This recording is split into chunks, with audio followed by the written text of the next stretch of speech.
नमस्कार, मैं अंजलि राव और आप देख रहे हैं खोजी नारा। तो वक्त हो चला आज के बुलेटिन का। बीते सप्ताह देहरादून में हुए भीषण कार हादसे में 6 युवकों की मौत हो गई थी। हादसे में एक युवक बच गया था जो बुरी तरह घायल था।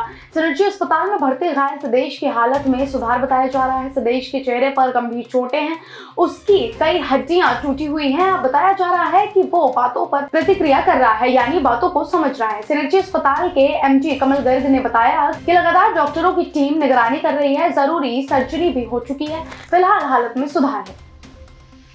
पूर्व सीएम एवं सपा अध्यक्ष अखिलेश यादव का हेलीकॉप्टर कम विजिबिलिटी से जौलीग्रांट एयरपोर्ट से नहीं उड़ सका। इंतजार के बाद वो रात्रि विश्राम के लिए हरिद्वार पहुंच गए। अब मंगलवार को लौटेंगे। सपा अध्यक्ष सोमवार को मुजफ्फरनगर के मीरापुर में चुनावी जनसभा में शामिल होना था। गाजियाबाद में कोहरे के कारण उनका हेलीकॉप्टर लैंड नहीं हो पाया था, लिहाजा वो जौलीग्रांट एयरपोर्ट पहुंचे। यहाँ से सड़क मार्ग से मीरापुर की सभा में शामिल हुए। सोमवार को देर शाम अचानक सीएम पुष्कर सिंह धामी प्रदेश की ग्रीष्मकालीन राजधानी गैरसैंण भराड़ीसैंण पहुंचे थे। मंगलवार सुबह उनके द्वारा भराड़ीसैंण में प्रातःकाल भ्रमण के दौरान विधानसभा भराड़ीसैंण में जिलाधिकारी चमोली सहित अन्य अधिकारियों से बद्रीनाथ धाम में मास्टर प्लान के तहत संचालित विकास कार्यों, इस वर्ष की यात्रा व जनपद चमोली से संबंधित अन्य विकास व जन कल्याण के कार्यों के विषय में जानकारी ली गई। यूट्यूबर सौरभ जोशी से लॉरेंस बिश्नोई गैंग के सदस्य बनकर बदायूं के युवक ने 2 करोड़ की रंगदारी मांगी। आरोपी ने कॉलोनी में घुसकर एक युवक के माध्यम से सौरभ तक धमकी भरा पत्र पहुंचाया। पत्र में लिखा था, बॉस ने हमारी गैंग को 2 करोड़ रुपए नकद देने का आदेश दिया है। रुपए नहीं देने पर परिवार के एक सदस्य को जान की कीमत चुकानी होगी। पुलिस ने शिकायत के 12 घंटे के भीतर आरोपी को गिरफ्तार कर लिया है। उसके विरुद्ध रंगदारी मांगने व धमकी की धारा में प्राथमिकी की गई है।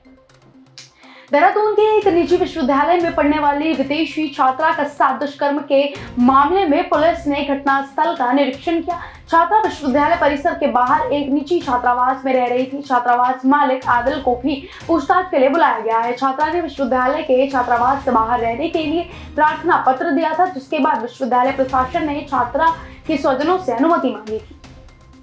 आने वाले 2 दिनों में दून और आसपास के क्षेत्रों में मौसम शुष्क रहेगा और दिन में चटक धूप खिली रहने की संभावना है। अधिकतम तापमान में 1 डिग्री सेल्सियस की बढ़ोतरी होने की संभावना है। हरिद्वार, रुड़की और उधमसिंह नगर में बुधवार से सुबह के समय घना कोहरा होने की संभावना है। इसे देखते हुए इन क्षेत्रों में येलो अलर्ट जारी किया गया है।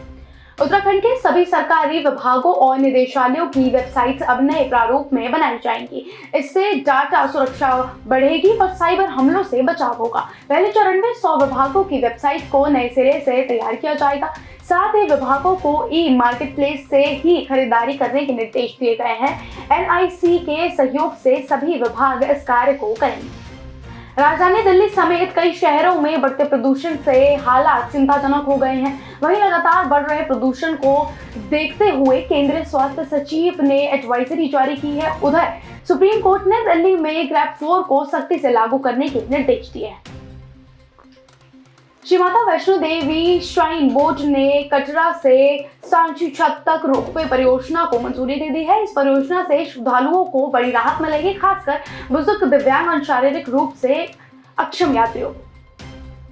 जाने माने एंटरप्रेन्योर अश्मीर ग्रोवर ने टीवी शो बिग बॉस 18 के वीकेंड के वार में एंट्री ली थी। इस एपिसोड के बाद से वो काफी ज्यादा चर्चा में आ गए, क्योंकि सलमान खान ने स्टेज पर उन्हें डांट लगाई थी। अब इस पूरे मामले पर अश्मीर ने एक सोशल मीडिया पोस्ट कर फैंस को सच्चाई बताई।